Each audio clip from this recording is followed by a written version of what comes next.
Welcome to the Breaking News Show by eTurbo News. For more episodes, go to breakingnewsshow.com. Stay tuned for the latest. Crimes in the vineyard. Crimes in vineyards and wineries can range from theft and vandalism to more sophisticated forms of fraud or sabotage.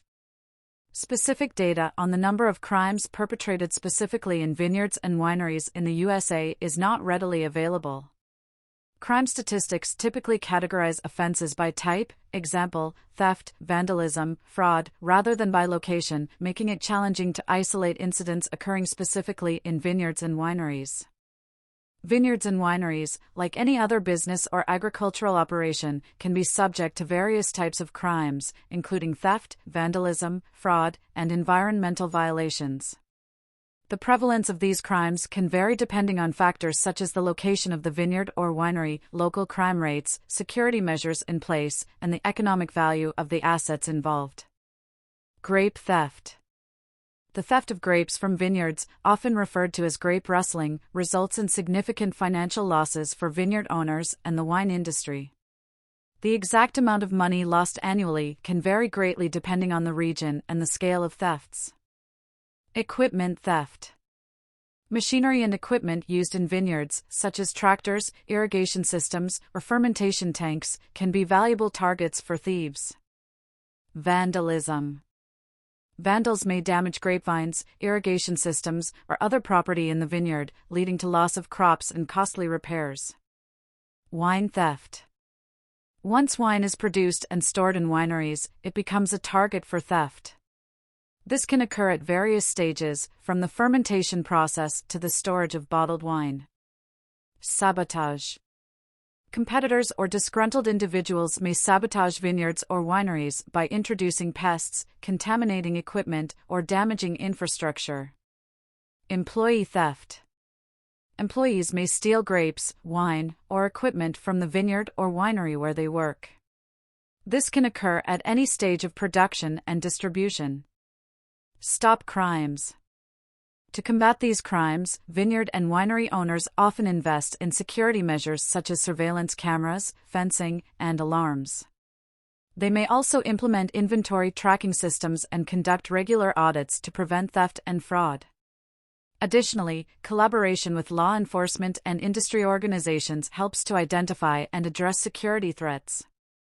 Impact on industry and consumers.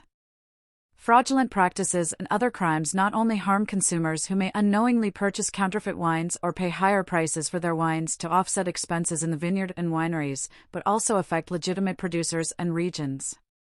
They undermine trust in the authenticity and quality of wines, potentially leading to financial losses and reputational damage. Efforts to combat wine fraud and other crimes include using RFID tags, implementing stricter labeling regulations, adopting authentication technologies, and enhancing fraud detection methods. These measures aim to safeguard the integrity of the wine market and protect both producers and consumers. Check vendor history. In order to not becoming a victim, it is important to make sure vendors have not had problems in the past with selling counterfeit wines to fraudsters or naive consumers. Avoid unicorn wines. Consumers should never buy on guesses without first checking the facts. For example, if the vendor recommends a 5-liter bottle of Cheval Blanc 1945 vintage, walk out because the size wasn't introduced in Bordeaux until 1978. Verify broker credentials. Never buy from brokers who do not have their licenses prominently displayed right in the store. Regardless of the broker's experience, always verify credentials. Merchant-consumer consultant relations. Understand the background of the merchant or retailer. When they say it's unavailable, avoid looking for the wine online on your own because there's a high chance that it might be counterfeit. Professional inspection. Engage professionals who can inspect these bottles. Experts like Maureen Downey are available globally to assist. It's better to have professionals inspect wines at the store before purchase. Blue light tests. Some labels treated to brighten under UV light might shine, indicating possible forgery. Modern labels react to UV light, while old labels should not. Examine capsules and cork. Reused capsules can be identified by multiple creases. Look for fingerprints on wax capsules, leftover marks from previous closures, and recycle symbols on older bottles. Premium wine corks are generally 52 to 55 millimeters long. Grooves from two-prong cork extractors indicate possible counterfeiting. Inspect glass and labels. A hand-blown bottle from the 19th century will wobble on a smooth surface. Post-1930 French bottles should have their capacity imprinted on the glass. Ensure the information on the front and back labels matches expected details. Forensic aging. The age of glue in antique bottles can be forensically determined. If the glue on pre-1960 bottles reacts to UV light, it indicates modern glue has been used, suggesting a counterfeit bottle. French physicist Philippe Hubert uses gamma rays to detect radioactivity in wine. By taking the bottle in hand and putting it close to a detector, she records the gamma rays. The level of the rays emitted can often tell something about when the wine was bottled.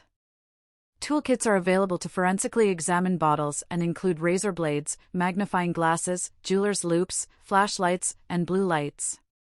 The fibers of the label paper, the tiny pits in the glass, the depth of the punt in the bottom of the bottle all hold clues to the experts. Look out! A cut or crinkled capsule on an older bottle could indicate it was refilled and resealed. Since lead capsules went out in the 80s, a newer material might mean tampered wine. Experts detect all of these, from differentiating the length of corks used in a particular appellation to whether it is fire-branded or inked with the winery's name, and even to tell if the artwork on the cork was that of a famous chateau. Smudge dates are highly suspicious. Copyright Dr. Eleanor Garley. This copyright article, including photos, may not be reproduced without written permission from the author. This is part 3 of a 4-part series. Read part 1 here, Criminals Target Wineries and Vineyards. Read part 2 here, Uncorking the Truth, Exposing Wine Fraud and Other Crimes, Protecting Consumers. Thank you for listening. Watch and listen to more episodes on breakingnewsshow.com.